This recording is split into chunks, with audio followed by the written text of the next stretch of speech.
Welcome to One Chemistry. This is 365 Chemistry series. Daily one question for you. Here bridged octane compound is given. You have to find the compound give how many signals in the proton NMR spectra.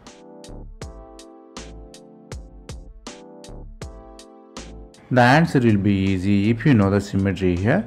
There are two mirror planes inside the compound which bisects 1 2 carbon and 3 4 carbon. So two mirror planes inside. What really happens is the atom reflected in the mirror plane will have same chemical shift. So what really happens, it has only two signals. All others are same. One is bridged hydrogen, another one is endo-exo hydrogen. So the concept you have to learn here is more number of symmetry, less number of signals here. So the given compound has two signals in the NMR spectra.